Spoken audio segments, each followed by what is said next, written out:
ایک جگہ میں گیا، مجھے بتایا کہ یہ درخت نبی پاک علیہ الصلوۃ والسلام کے زمانے کا ہے، یعنی اس کی جو تحقیق کی گئی کہ وہ 1400 سال پرانا درخت ہے۔ تو درخت ایسے بھی ہوتے ہیں جو ہزاروں سال چلتے ہیں، سینکڑوں سال چلتے ہیں۔ میں اور آپ نہیں رہیں گے، یہ درخت رہیں گے۔ اب دیکھیں نا، کبھی کبھی ہم ان گرمیوں میں دیکھ لیں، گاڑی والے دیکھتے ہیں یار کوئی چھاؤں مل جائے، کوئی درخت مل جائے، گاڑی پارک کر دیں۔ ہم گاڑی کے لیے درخت ڈھونڈتے ہیں، درخت لگاتے کیوں نہیں ہے؟ تو غور کریں۔ اچھا، پھر ایک بڑی خوبصورت تحقیق ہے کہ دنیا میں اگر جتنے لوگ ہوتے ہیں نا، اس کو ملٹی پلائی اگر آپ 10 کریں تو اتنے جانور ہوتے ہیں۔ یعنی اگر 8 ارب انسان ہے تو 80 ارب جانور ہیں جو زمین پر جانور ہیں، اور اس کو ملٹی پلائی 10 کریں تو پرندے ہوتے ہیں۔ یعنی اس کا مطلب دنیا میں 800 ارب پرندے ہیں۔ پرندوں کی کالونی کون سی ہے؟ پرندوں کے گھر کون سے ہیں؟ پرندے کہاں رہتے ہیں؟ کبھی سوچا آپ نے؟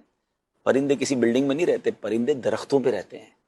اور آپ سوچیں 800 ارب پرندوں کا گھر درخت ہے، یہ کالونی ہے ان کی، جتنے درخت ہوں گے۔ اچھا، اب آپ تھوڑا سا اس میں اگر آپ غور کریں، جب ہم چھوٹے تھے، جو 40s میں ہے نا، جن کی عمر 40s کے یا اس کے اوپر ہے، ہم جب چھوٹے تھے ہمارے گھر کے باہر کبھی کوئل آ کے بیٹھتی تھی، ہم نے تتلیاں دیکھی ہیں، ہم نے بڑے انجوائے کیے ہیں پھولوں کو دیکھتے ہوئے، تتلیوں کو۔ اچھا، ہمارے گھر کے باہر کبھی کبوتر آ کے بیٹھتے تھے، کبھی پرندوں کی آوازیں صبح صبح آتی تھی، اسکول جاتے تھے تو درختوں سے ایک بڑی خوبصورتی آوازیں آتی تھی، کچھ پرندوں کی تو آوازیں بڑی یونیک ہوتی تھی۔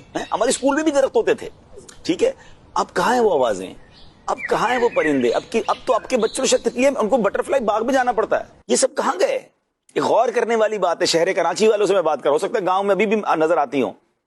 جو بڑے بڑے شہر ہم نے کانکریٹ کے جنگل بنا دیے نا، ہم نے صرف بلڈنگیں بنائی، ہم نے روڈیں بنائی، درخت کاٹتے گئے۔ دنیا کے کئی پرندے ایسے ہیں شفاعت بھائی، جو ہم نے پڑھا کہ وہ سینکڑوں ہزاروں کلومیٹر کا سفر کر کے مائگریٹ کرتے ہیں مختلف ملکوں میں، لیکن جہاں درخت تھی، اچھا وہ جا کے رہیں گے کہاں؟ اب مثال کے طور پہ ہم سارے کہہ رہے ہیں چلے ہمیں دبئی جانا ہے، یا کوئی کہتا ہے میں نے پنجاب جانا ہے، تو اب پہلے کیا سوچتے ہیں میں رہوں گا کہاں؟ یا ہوٹل کرواؤں گا، یا کمرہ کرواؤں کسی رشتہ دار کے، لیکن میں وہاں جاؤں جہاں گھر ہی نہ ہو، تو میں کیوں جاؤں گا بھائی؟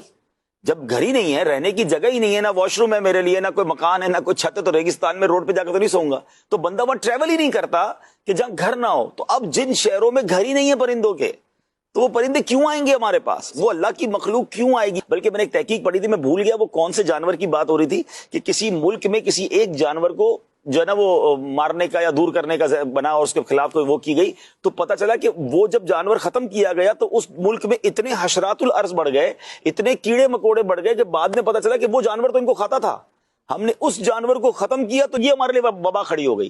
تو بہت ساری چیزیں سسٹم کا حصہ ہوتی ہیں کہ کسی چیز کے لیے کیا صفائی اس سے ذریعے ہو رہی ہوتی ہے، کس کے ذریعے کیا بہتری ہو رہی ہوتی ہے۔